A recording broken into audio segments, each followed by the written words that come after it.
Bueno, es un gusto para mí presentar a la doctora Gracia Rey, que ella es profesora agregada del Departamento de Obstetricia y Ginecología Obstetricia del Hospital de Clínicas, y bueno, y que siempre amablemente viene todos los años dentro del curso de DREM para dar esta charla, esta conferencia sobre trabajo de parto y parto. Así que, bueno, te agradezco mucho, gracias que hayas podido venir. Y bueno, agradezco a los que vinieron presencialmente y también a los que están por Zoom. Así que bueno, podemos comenzar. Bueno, buenos días. Gracias por venir de nuevo, a pesar del frío. Y vamos a empezar con esta clase, que es una clase más bien tendiendo a clínica, tendiendo a explicarles cosas que ustedes van a ver el año que viene cuando entren a cuarto. Vamos a empezar por las definiciones. ¿Qué es un parto? O que definimos como parto. Es la expulsión de un feto de peso igual o superior a 500 gramos a través de los genitales externos. Esa es la definición de parto. Ahora, no cambió la definición, pero hay una ley que se tiene que instrumentar, o sea, tiene que haber un decreto reglamentario para lo cual las madres o la familia que quiera reconocer y tomar en cuenta y enterrar a un feto nacido por debajo de los 500 gramos, lo puedan hacer. Pero eso no cambia la definición de parto, sino que cambia la estrategia de lo que hay que hacer con un feto menor a 500 gramos. En fin, podemos dividir el trabajo del parto en 1, 2, 3, 4 tiempos. Hablamos de término entre las 37 y las 41 semanas. Hablamos de pretérmino entre las 24 a las 36 semanas.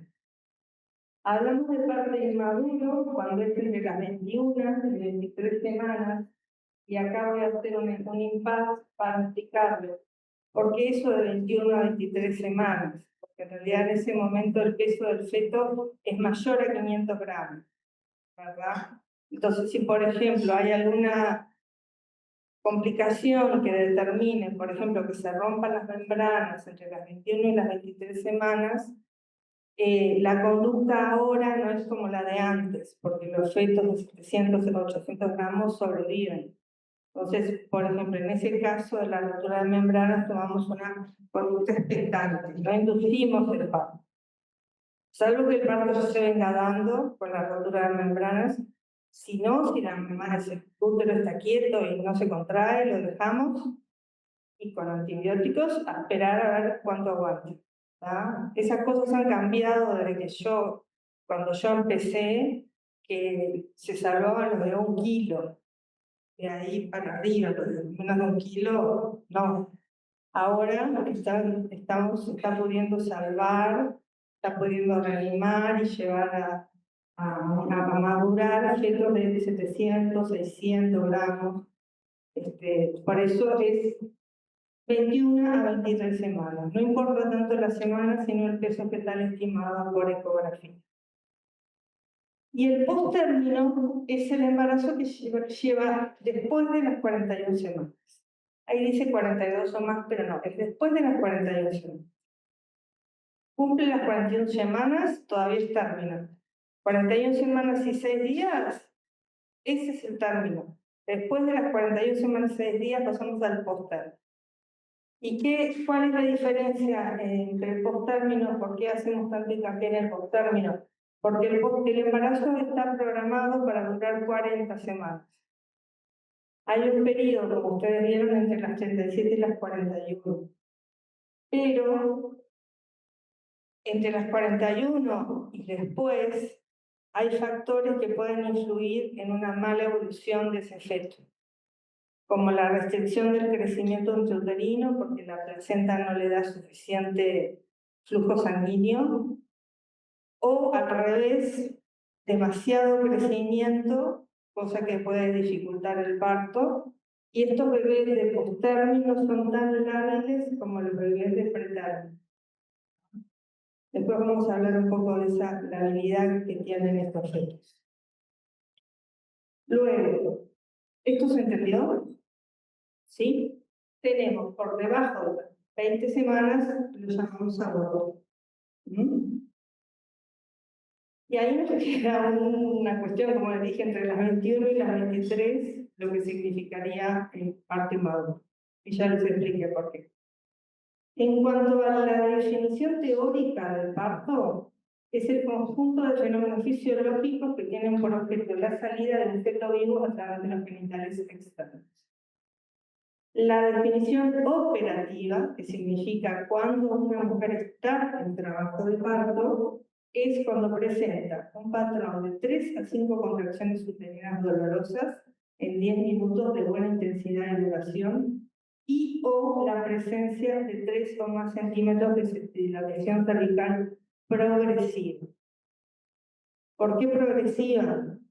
Porque hasta las 37 semanas están las contracciones vertebrales Hicks, que ahora les voy a explicar cuáles son.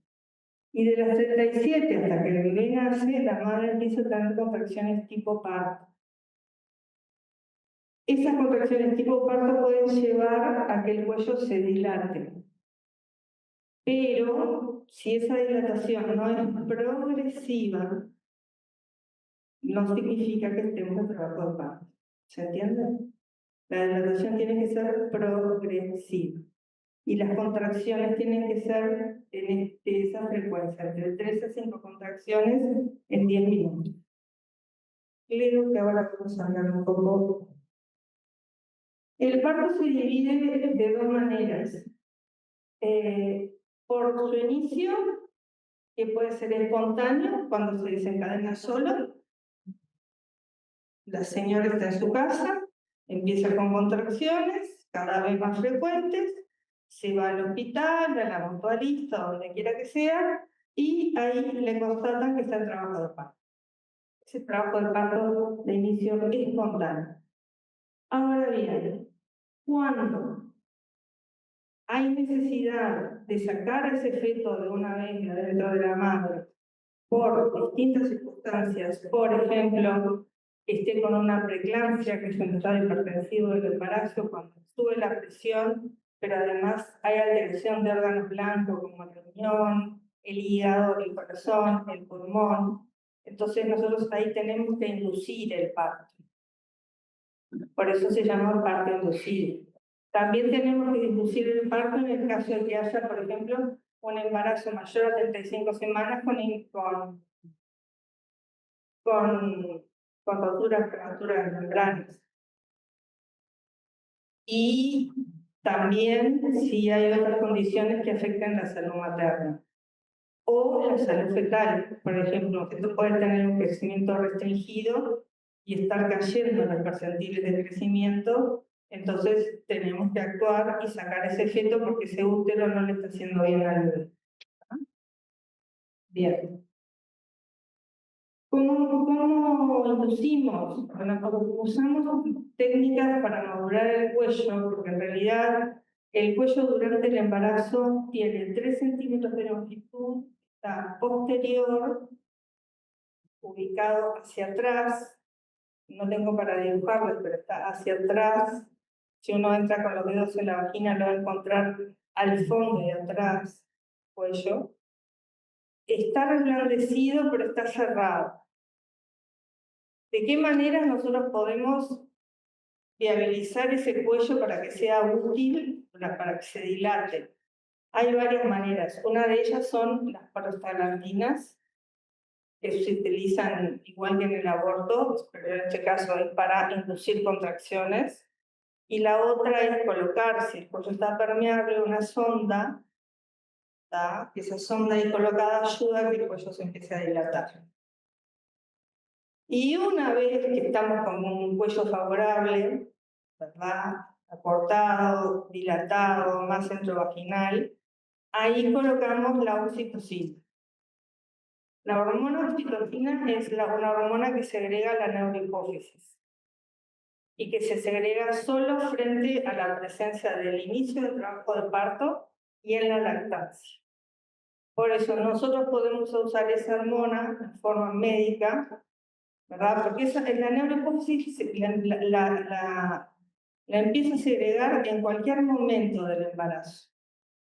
Porque nadie sabe en realidad por qué se entra en trabajo de parto.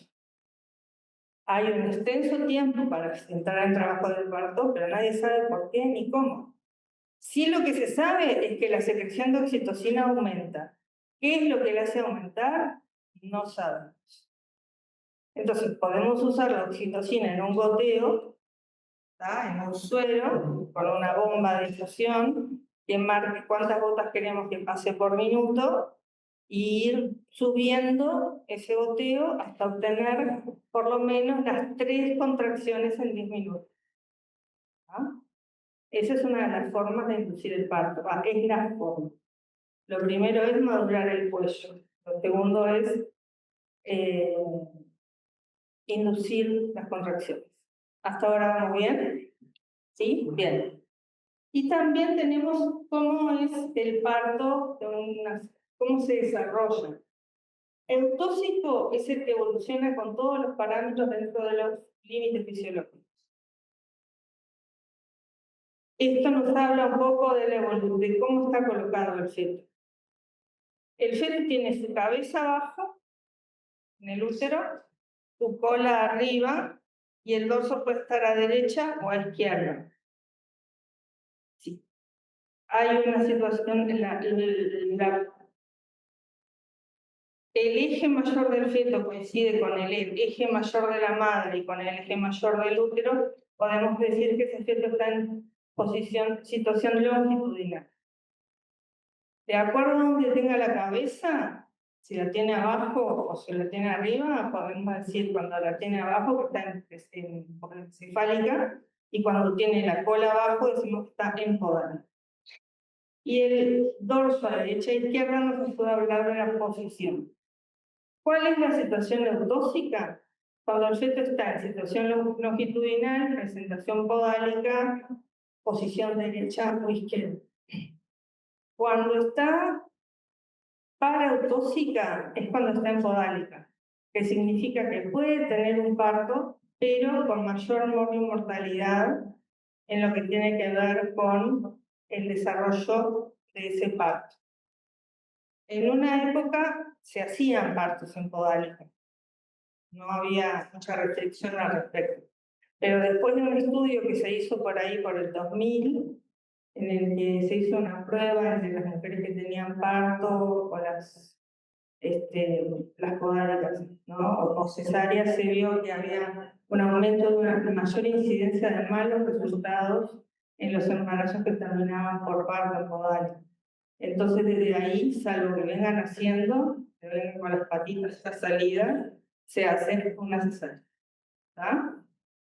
Y distóxico es cuando no está en una posición adecuada, por ejemplo, el feto está en transversa, ¿verdad? ¿Se imaginan el útero? Bueno, el feto está así, no está así. Ahí es imposible que evolucione un trabajo de parto. ¿vale?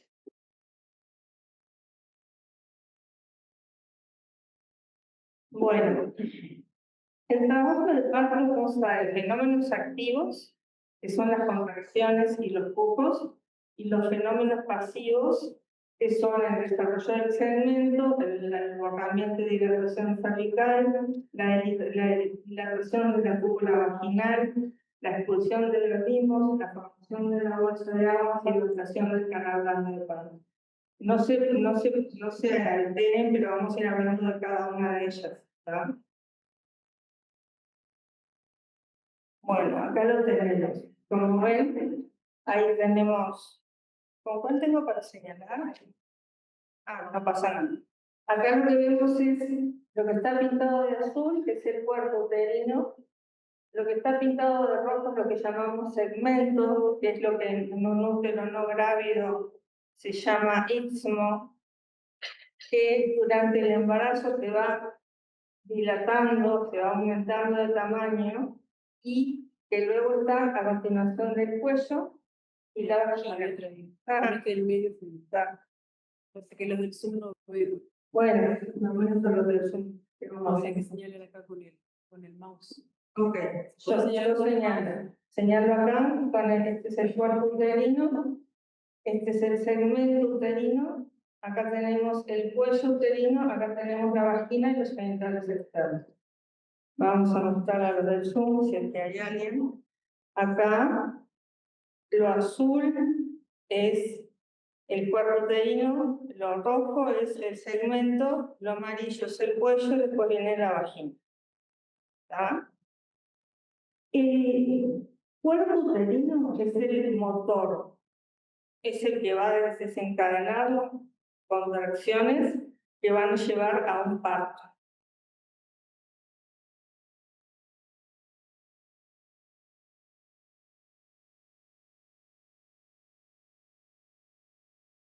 Bueno, vamos a ver sobre las contracciones.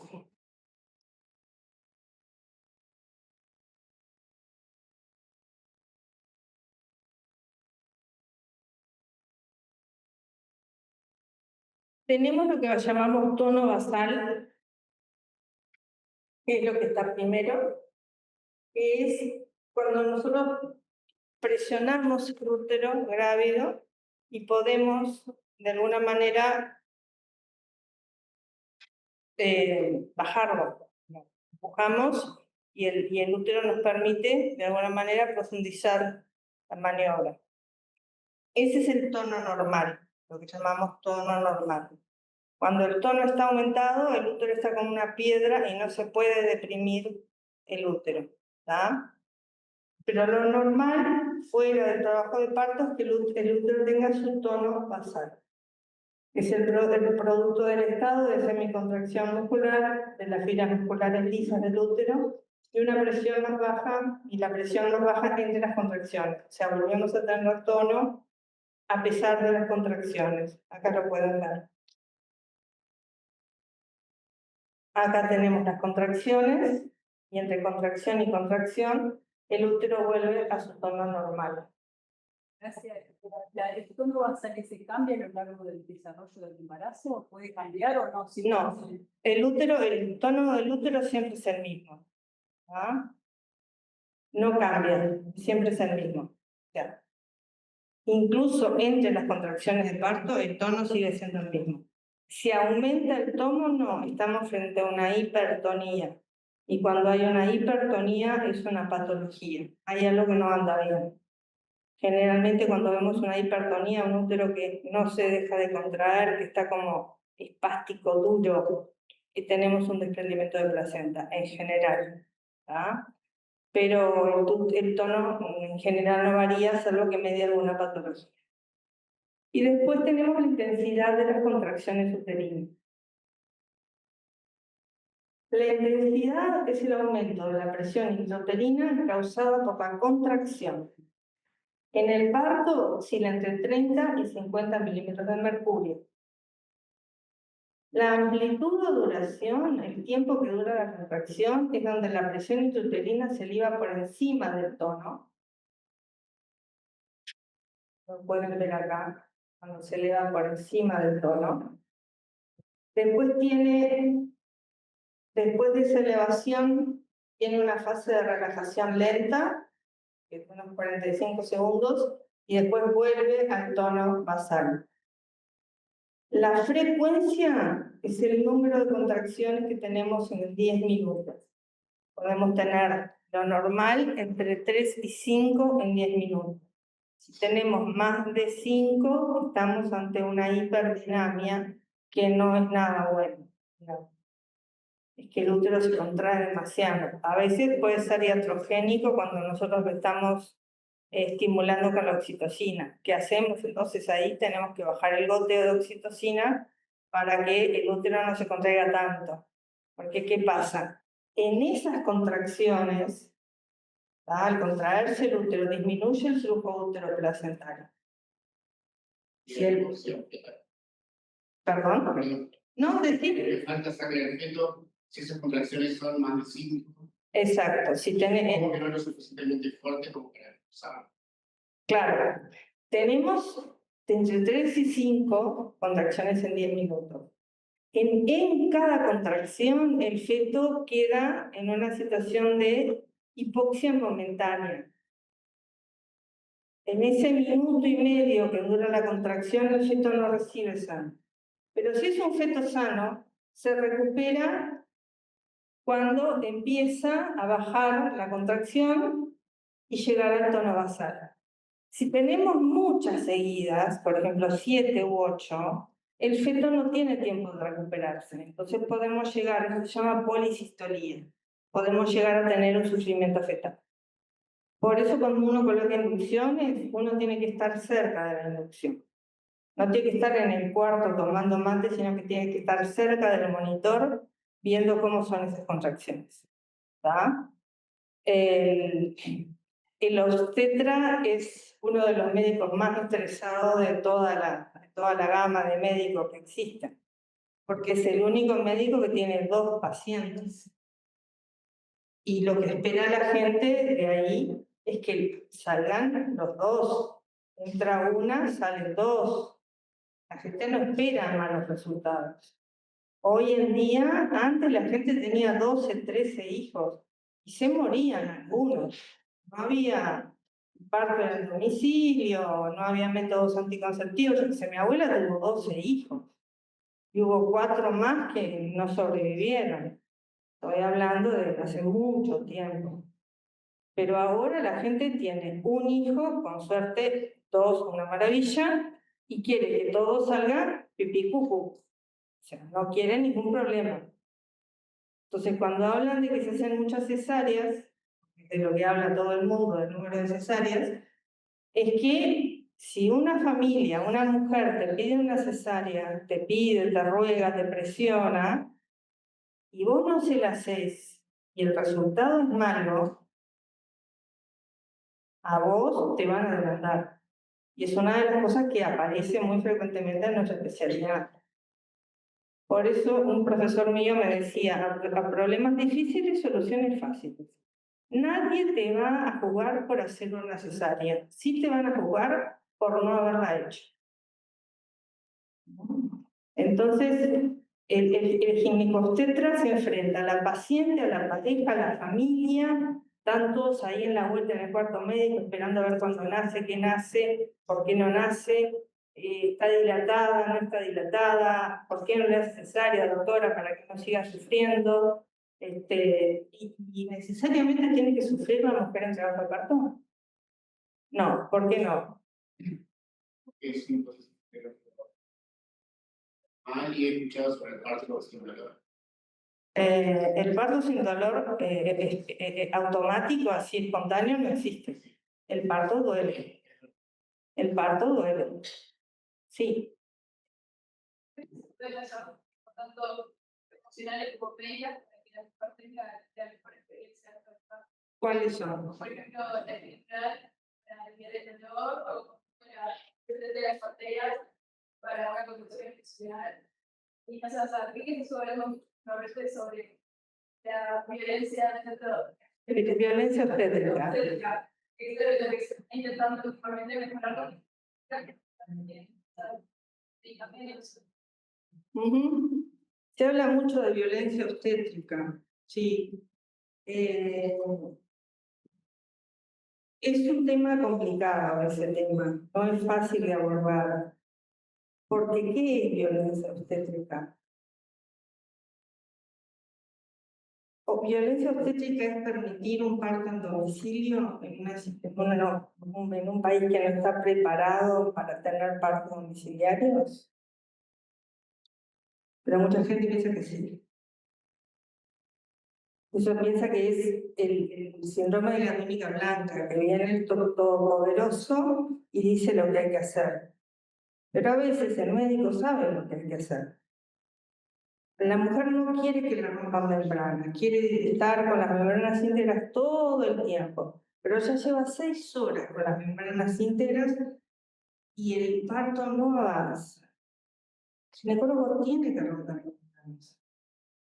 A veces eso se considera violencia, pero lo tiene que hacer, porque si no ese parto, ¿hasta cuánto va a durar? ¿No? A veces hay mujeres que no quieren que les pongan oxitocina, pero están de 41 semanas y 6 días y algo hay que hacer, porque entran en la zona de riesgo. Entonces, yo conozco muchos ginecólogos, he trabajado en muchos grados y sé que del trato médico no es bueno siempre con los pacientes. Eso lo asumo. No yo, sino por colegas. Que son violentos cuando hablan. Por ejemplo, ¿cómo le dirían a la señora que está ahí en trabajo de parto? ¿Cómo la llamarían ustedes? Cuando hablan con ella, ¿qué le dirían? El nombre, o por lo menos señora. Está muy difundido el decir gordita, gordita, mamita, mamita. A ver, mamita, cambiate de camilla. Dale, gordita, dale que podés. Eso es violencia obstétrica.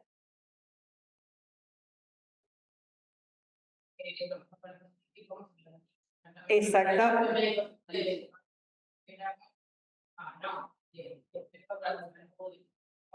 Claro, eso es lo que hay que hacer y eso es lo que muchos médicos no hacían. ¿Ah? Pero no es que la violencia obstétrica sea una cosa que está difundida así, a lo loco.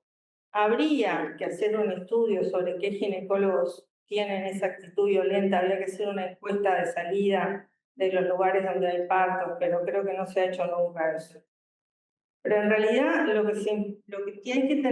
que tenemos que tener cuando estamos con una mujer en trabajo de parto es empatía. Es empatía, es ponernos en el lugar en el que ella está sufriendo, está asustada, está nerviosa, está por parir, que no es un hecho que te pase todos los días, no vas todos los días a parir, vas todos los días al supermercado, pero no parís todos los días. Y eso es un hecho relevante en la vida de esa mujer. No sabe cómo está el bebé, yo tampoco sé cómo está el bebé. Asumo por el monitoreo que le hago que el bebé está bien, pero no siempre el monitoreo me va a decir el 100% de las cosas. Entonces uno tiene que, sí. Perdón, pero me quedé con algo de lo que vamos a hablar, no repito la palabra sufrimiento.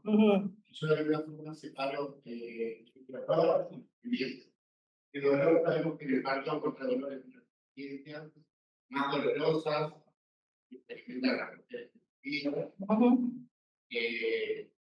Pero cuando lo que se hablaba de sufrimiento, yo dije, no, sufrimiento no tendría por qué hablar de sufrimiento. Sí dolor, por cierto. Pero quizás hay algo mío de que separo los dos términos de que no es lo mismo sufrimiento que dolor. Son dos palabras distintas. La pregunta de él es si es igual dolor que sufrimiento. Obviamente no es lo mismo, pero el sufrimiento, a ver, abarca un montón de situaciones en las que ella está. Está en un hospital, está en una sala de parto, está con la partera, no sabe cómo está el bebé, no sabe cuánto más falta, está dolorida. Entonces, en general, está sufriendo. Es un sufrimiento transitorio que se termina enseguida cuando hace ¡uy! El bebé, y entonces, bravo mamá, vamos arriba señora, ya nació, acá lo tiene. Pero hay una situación de sufrimiento durante todo ese proceso, que incluye el sufrimiento psicológico. Entonces, cualquier acción que uno toma en ese momento tiene que evitar que sea contra la paciente. ¿Alguien quiere decir algo? ¿No? Bueno, por allá la compañera habló de la epidural. ¿Qué saben de la epidural? Tipo anestesia,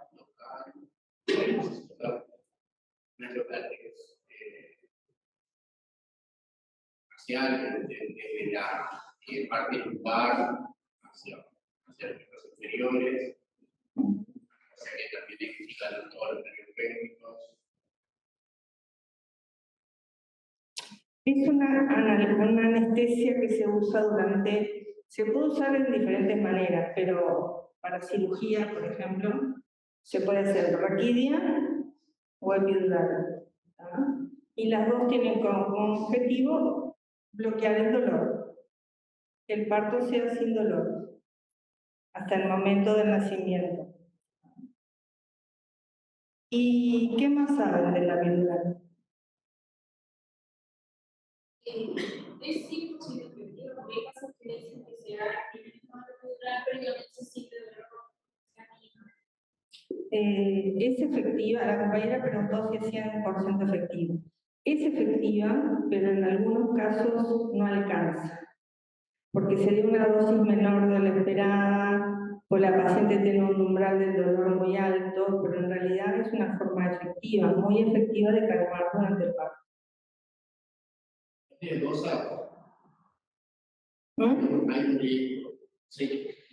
La usted preguntó qué saben, y bueno, he escuchado que genera cierto riesgo cuando se elige a veces hacer una epidural en vez de un parto normal, o sea, el tema de tratar de evitar ese dolor, a veces por suicidas se usa, porque ha habido problemas con las epidurales. ¿Qué problemas? Problemas de que después en el postparto, la mujer queda más, le cuesta mucho más recuperarse. Es totalmente al revés. Al revés. Totalmente al revés.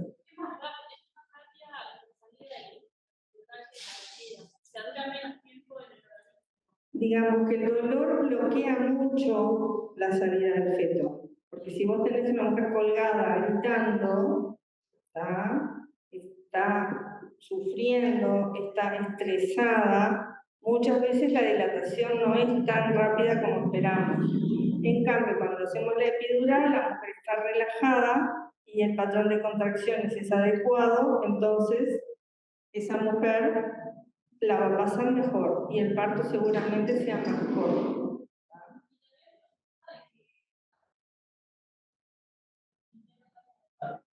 Digamos que puede colaborar cuando se le pide que empuje o que se quede quieta, o en realidad cuando vos estás sintiendo tanto dolor, perdés el control de tu mano, de tu brazo, por más que el dolor no sea normal. Exacto. O sea, no puedes razonar para ayudar. Exacto. ¿Sí?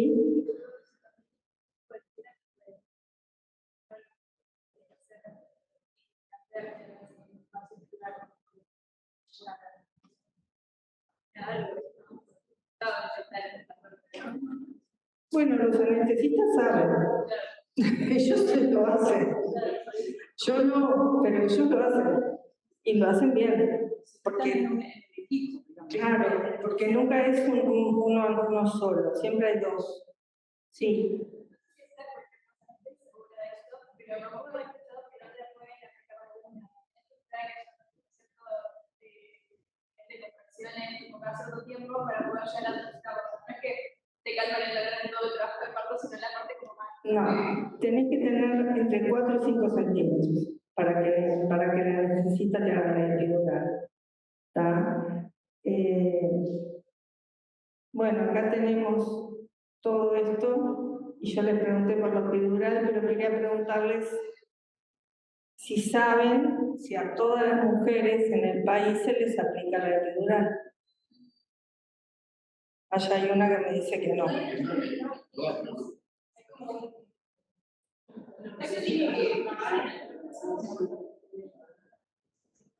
¿Qué dijiste, la de bufanda naranja?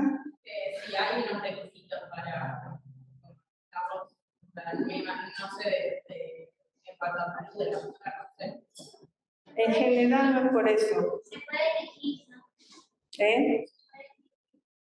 Se puede elegir, eso es la primera cosa, porque yo puedo decir, yo no quiero epidural, yo quiero tener un parto normal, natural, sin intervención.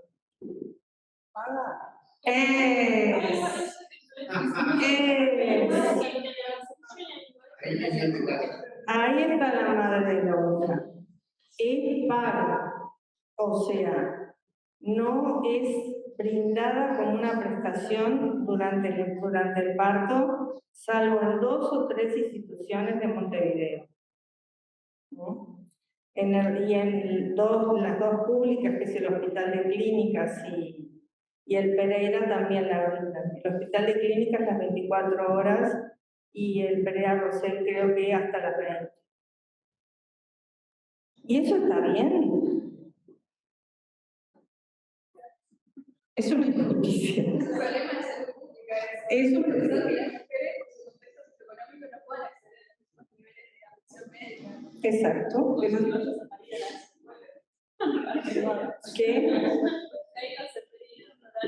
¿Qué pasa? Que en Pereira casi no hay anestesistas, ese es el problema. En clínicas tenemos todos los anestesistas están en equipo, hay anestesistas solo para la analgesia, y se aplica mucho, pero es injusto porque yo, si voy a parir en una mutualista, llámese H, para no nombrar a ninguna que no lo tiene incluido, yo tengo que llamar a un anestesista, pagarle para que venga a calmar el dolor.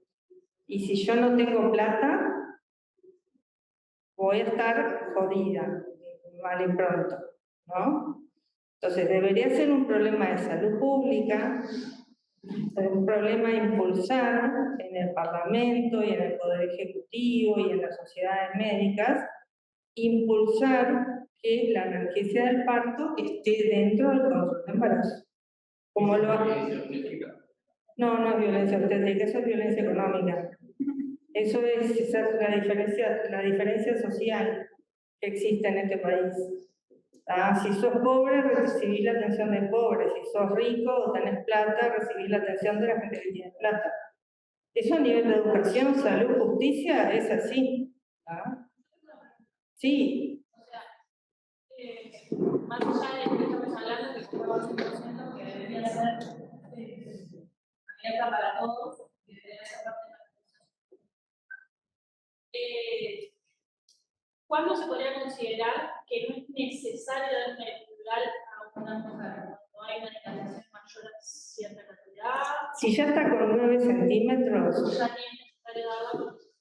Ya está ahí. Me acuerdo, yo tuve una paciente que cuando vino la anestesista estaba con 9. Yo le dije, Sofi, está. Y la anestesista le dijo, Sofi, si querés te la hago, pero es al cohete, porque ya estás ahí. Y estaba ahí, parió, divino. Lo que pasa es que fue un parto rapidísimo. O sea, que solo depende de la dilatación que haya para decidir si la hago o no. No, también puede haber contraindicaciones. Si la mujer está usando heparina o anticoagulantes, tampoco se hace.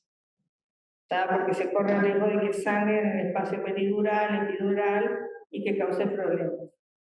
Pero en realidad esto es una cuestión de violencia social, de violencia del sistema de salud. Y hay que tratar de cambiarlo. No sé cómo, pero habría que. La próxima generación de médicos. Digo, no me hables de las próximas generaciones de médicos.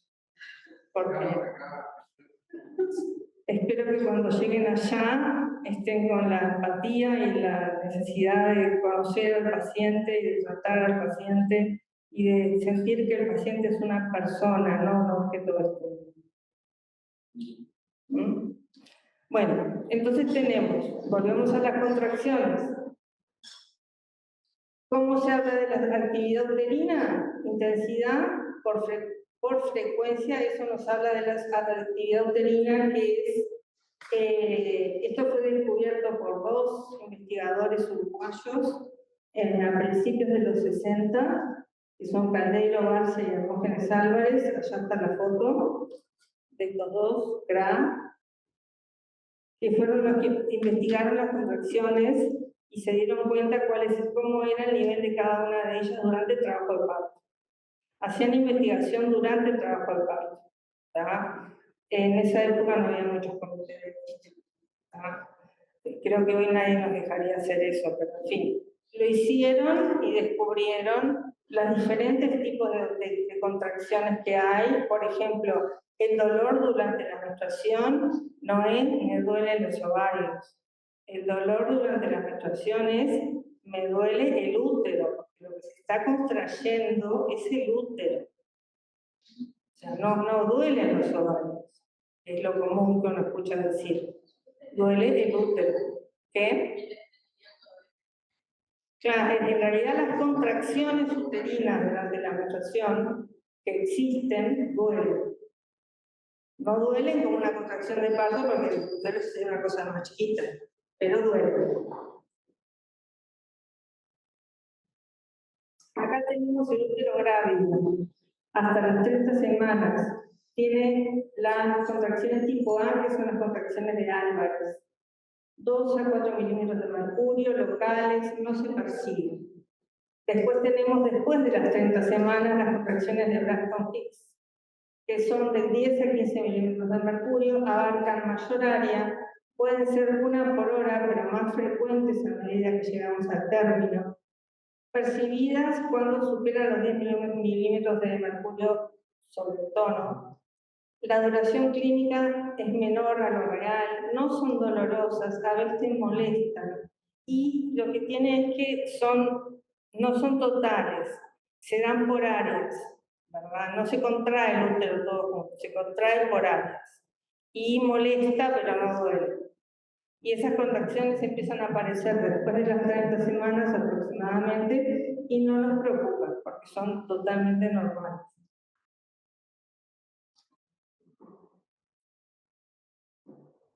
Después, en el parto, disminuyen las contracciones tipo A, aumentan las contracciones de Braxton Hicks en frecuencia y en intensidad. Y de ahí pasamos a las contracciones dolorosas o tipo parto, con una intensidad que supera 15 milímetros el tono uterino, son dolorosas, son intensas, eso varía de paciente a paciente. La localización es todo el útero, ¿verdad? Todo el útero se contrae, empieza por acá arriba, pero sigue hacia abajo y hasta cambia de forma y se pone hacia adelante. Y bueno, también dependemos del parto de la evaluación cervical.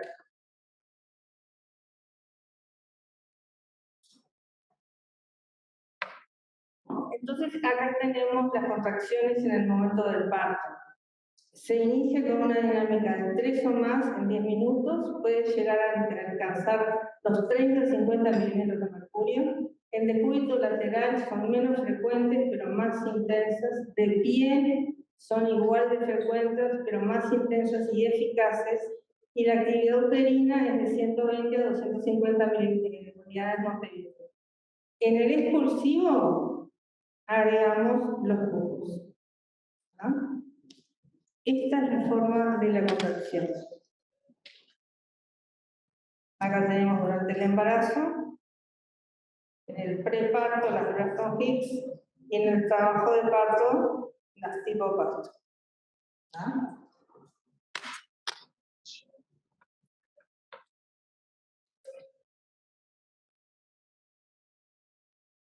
Después vamos con los fenómenos activos, que son los pujos. Es la contracción de la musculatura tóraco-abdominal que busca sumar el aumento de la presión intrauterina para permitir la expulsión fetal. Se pueden dar en forma espontánea, que cuando la cabeza toca lo que se llama el intestino, porque el intestino justo está atrás, da una sensación de como querer movilizar el intestino. Entonces, esa sensación, la mujer hace fuerza, respira hondo, hace fuerza y contrae el periné para ayudar a que la cabeza siga bajando. Puede bajar solo con las contracciones, pero los pujos ayudan mucho. ¿Verdad? Y los pujos pueden ser dirigidos, por ejemplo, cuando hay una epidural, capaz que la mujer no siente los pujos. Pero uno cuando está con la contracción la dirige y ahí sí los empieza a sentir y empieza a pujar.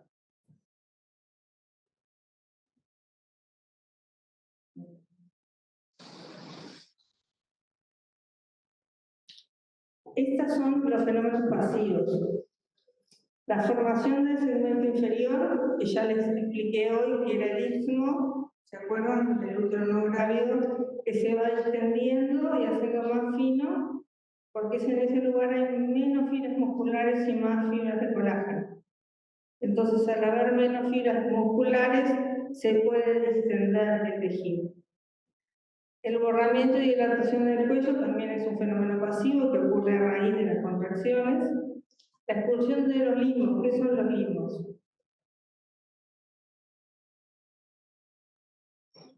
El tapón mucoso, el que se llama tapón mucoso, esos son los mismos.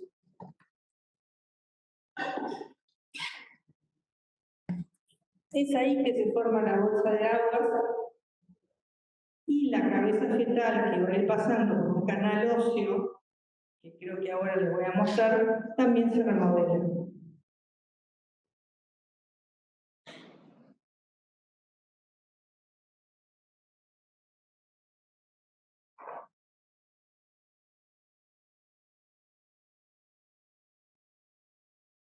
Bueno, acá tenemos los periodos de trabajo de parto. La fase latente, que es hasta los 4 centímetros más o menos.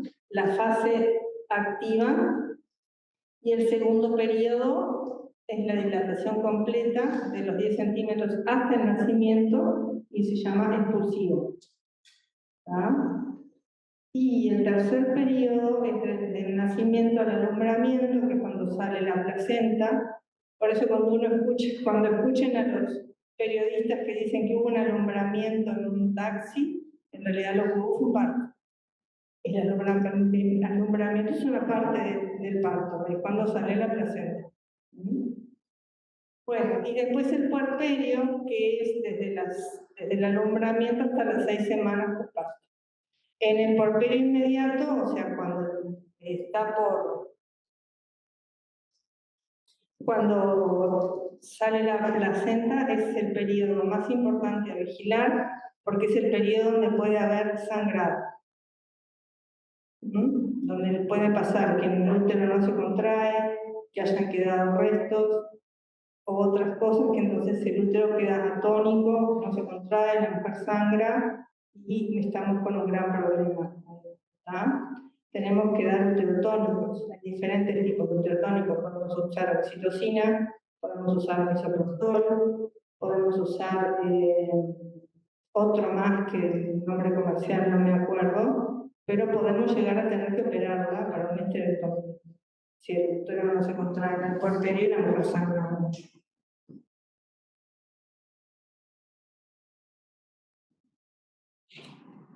Y acá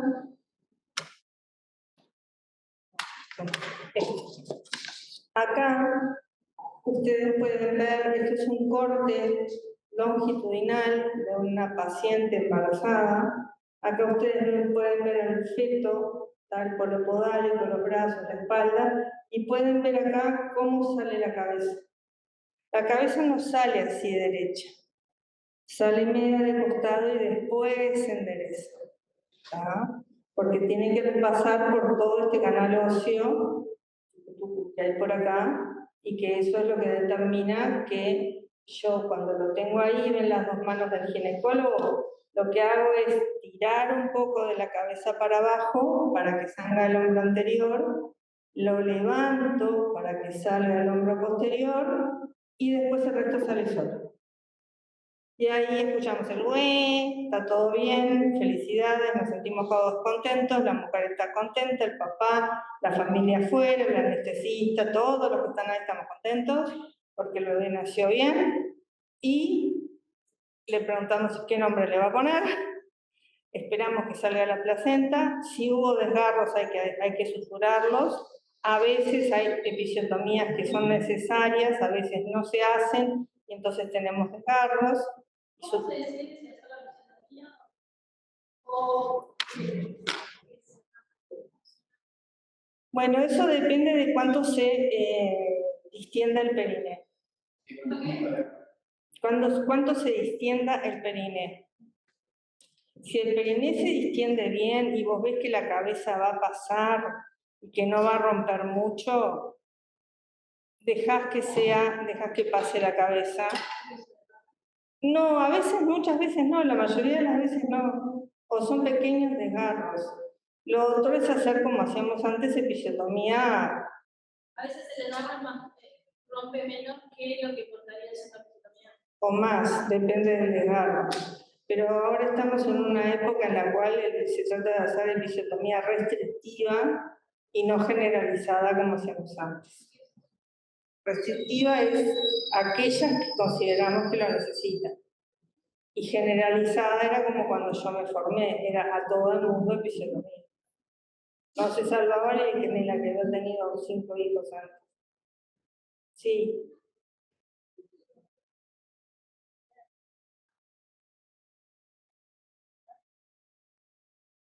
Sí. ¿Qué? Y si el útero no se contrae en mi vida, la mujer se desangra. ¿Dónde sangraba? Sangra el endometrio, sangra el lugar donde estuvo la pata. A ver, no hacemos histerectomías posparto todos los días, al revés. Hacemos cada tanto, cada mucho tanto. Yo creo que tuve que hacer por anatomía uterina, en mi vida habré hecho 3. No es una cosa frecuente, pero es una cosa a la que se puede llegar si en el periodo del alumbramiento la mujer sangra, el útero no se contrae. Cuando se contrae el útero se forma como un globo de piedra, que se llama globo de seguridad de Pinar, que eso nos asegura que la paciente no está sangrando. A ver, puede sangrar también por desgarros profundos que no vimos, puede sangrar porque haya restos, y entonces hay que hacer un degrado, una histerectomía. O sea, la histerectomía es el paso final de una serie de pasos previos que hacemos en caso de que el útero no se contraiga. Y cuando hay que sacar el útero, hay que sacarlo todo, no vamos a dejar un pedazo. A veces algunos dejan el cuello, otros no, depende. No es una histerectomía fácil, además, porque sangra todo. Todo está muy frágil, todo está muy vascularizado y puede sangrar todo. Pero bueno, en realidad yo amo esto. Amo el trabajo del parto, todo el tiempo que pasas con la paciente, el nacimiento. Son cosas que emocionan, aunque uno esté haciendo esto desde hace 35 años. Pero espero que cuando ustedes estén en ginecología les guste tanto como me gusta a mí y puedan aprender todas las cosas que hacemos nosotros. Sí. Que mencionabas recién eso de ese globo, que son tipo coágulos que tapan el No, el útero se contrae como si fuera una pera, se contrae, tiene como una especie de hipertonía. En ese momento no nos importa que haya una hipertonía, al revés. Esa hipertonía lo que hace es que el útero se contraiga y no sangre. Se llama globo de seguridad de Pinar. ¿Alguien tiene alguna pregunta? Dime. No hablan de esto, es más sobre las posiciones que son algunas o a veces dicen que posiciones acostadas o piernas no son tan eficientes como otras, porque de repente tiene un paso parado y es más eficiente que el acostado. Exacto. El parto en cama, el parto en camilla, digamos a 45 grados y sin poderse mover, no es el parto más efectivo. El parto más efectivo es el parto cuando uno está de pie. O sea, no tenés por qué estar de pie todo el parto, podés pujar un rato y después pasar a la camilla, o usar el banquito para parto, que hay un banquito para el parto, o usar una cuerda. Hay muchas formas, o el agua, de los jacuzzis que hay ahora en las maternidades, que ayudan muchísimo a la relajación y a que el parto sea más fácil. Por favor, ¿alguien más? Sí. Yo tenía una duda sobre la oxitocina. Que me acuerdo de un teórico de la facultad, no sé si estaría directamente cuando se muere, o sea,